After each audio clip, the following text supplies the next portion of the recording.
Welcome to TV three speed news. రాజకీయ పార్టీల మధ్య విమర్శలు, విభేదాలు సహజమేనని, కానీ భౌతిక దాడులు ఇప్పటివరకు చూడలేదని బీఆర్ఎస్ ఎమ్మెల్యే గంగుల కమలాకర్ తెలిపారు.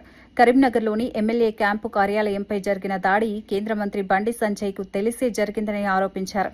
తనను బీఆర్ఎస్ నాయకులను అరెస్ట్ చేసినా ప్రజలు స్వచ్ఛందంగా బంద్లో పాల్గొంటున్నారని చెప్పారు. తమపై కేసులు పెట్టడంలో పోలీసులు చూపిస్తున్న శ్రద్దను కరీంనగర్ శాంతి భద్రతలపై పెట్టి ఉంటే పీఎంజే జ్యువెలరీ దోపిడీ జరిగేది కాదన్నారు. రాష్ట్రంలో రాజకీయ వేధింపులు పెరిగిపోయాయని, ప్రజాస్వామ్యాన్ని కాపాడుకునేందుకు ప్రజలు ముందుకు రావాలని పిలుపునిచ్చారు. భయపెట్టే రాజకీయాలకు బీఆర్ఎస్ వెనక్కి తగ్గదని, ప్రజల మద్దతుతో పోరాటం కొనసాగిస్తామని గంగుల కమలాకర్ స్పష్టం చేశారు. దగ్గర 26 సంవత్సరాలు రాజకీయాలు ఉండి ఏ రోజు కూడా తెలంగాణ ఉద్యమం జరగలేదు. తెలంగాణ ఉద్యమం శాంతియుతంగా వాతావరణంలో హైదరాబాద్ నడిబొడ్డున మాజీ ఐపీఎస్ అధికారి భార్య హత్యకు గురైన నిందితులను పోలీసులు ఇంకా పట్టుకోలేకపోయారని మాజీ మంత్రి హరీష్ రావు విమర్శించారు. ప్రజలు జాగ్రత్తగా ఉండాలని సిపి ప్రకటన చేయడం దారుణమన్నారు. కరీంనగర్లో పట్టపగలు బంగారం దోపిడీ, ఎమ్మెల్యేల క్యాంపు కార్యాలయాలపై దాడులు జరుగుతున్నా పోలీసులు నియంత్రించలేకపోతున్నారని ఆరోపించారు. మరోవైపు బీఆర్ఎస్ నాయకులపై మాత్రం రాజకీయ వేధింపులు పెంచుతున్నారని మండిపడ్డారు. దొంగను పట్టుకుని పోలీసులకు అప్పగించిన క్రిషాంక్పై నాన్ బెయిలబుల్ కేసు పెట్టి జైలుకు పంపించారని గుర్తు చేశారు.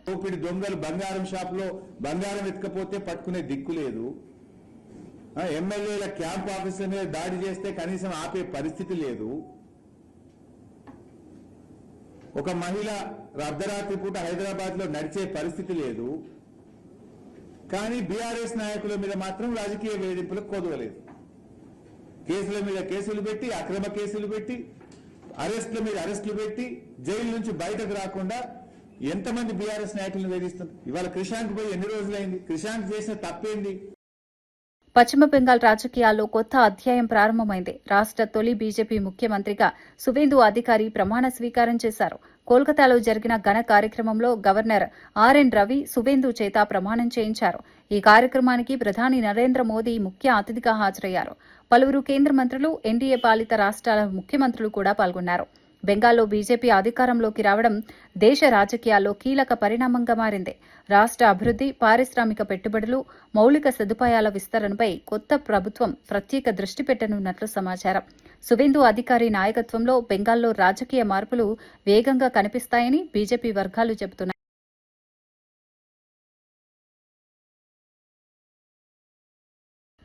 రాజకీయ పార్టీల మధ్య విమర్శలు, విభేదాలు సహజమేనని, కానీ ఇటీవల జరుగుతున్న భౌతిక దాడులు ఆందోళన కలిగిస్తున్నాయని బీఆర్ఎస్ ఎమ్మెల్యే గంగుల కమలాకర్ తెలిపారు. కరీంనగర్ ఎమ్మెల్యే క్యాంపు కార్యాలయంపై జరిగిన దాడి కేంద్ర మంత్రి బండి సంజయ్కు తెలిసే జరిగిందని ఆరోపించారు.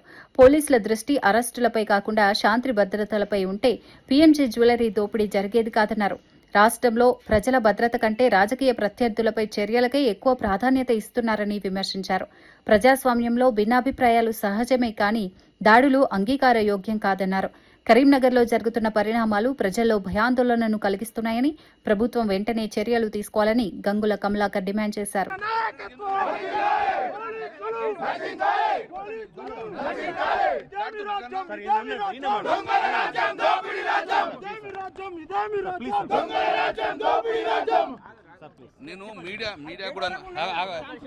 నేను మీడియా కూడా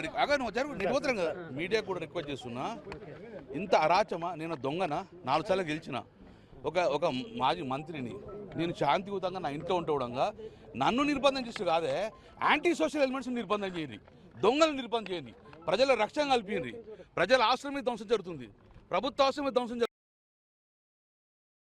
కోల్కతాలో జరిగిన పశ్చిమ బెంగాల్ కొత్త ప్రభుత్వ ప్రమాణ స్వీకార వేడుకలో ప్రధాని నరేంద్ర మోదీ వినమ్రత చాటుకున్నారు.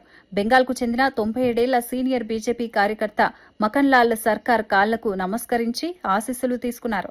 జనసంఘ్ వ్యవస్థాపకుడు శ్యామా ప్రసాద్ ముఖర్జీ అనుచరుడైన మకన్ లాల్ ను ప్రధాని ప్రత్యేకంగా సన్మానించారు. ఈ దృశ్యం సోషల్ మీడియాలో వైరల్ గా మారింది. పెద్దలను గౌరవించే భారతీయ సంస్కృతిని ప్రధాని మోదీ మరోసారి చూపించారని బీజేపీ నేతలు పేర్కొన్నారు. కార్యక్రమంలో పాల్గొన్న నేతలు కూడా ఈ ఘటనను అభినందించారు. రాజకీయాల్లో సీనియర్ కార్యకర్తల సేవలను గుర్తుంచుకోవడం అవసరమని పలువురు వ్యాఖ్యానించారు. ప్రస్తుతం ఈ వీడియో దేశవ్యాప్తంగా చర్చనీయాంశంగా మారింది.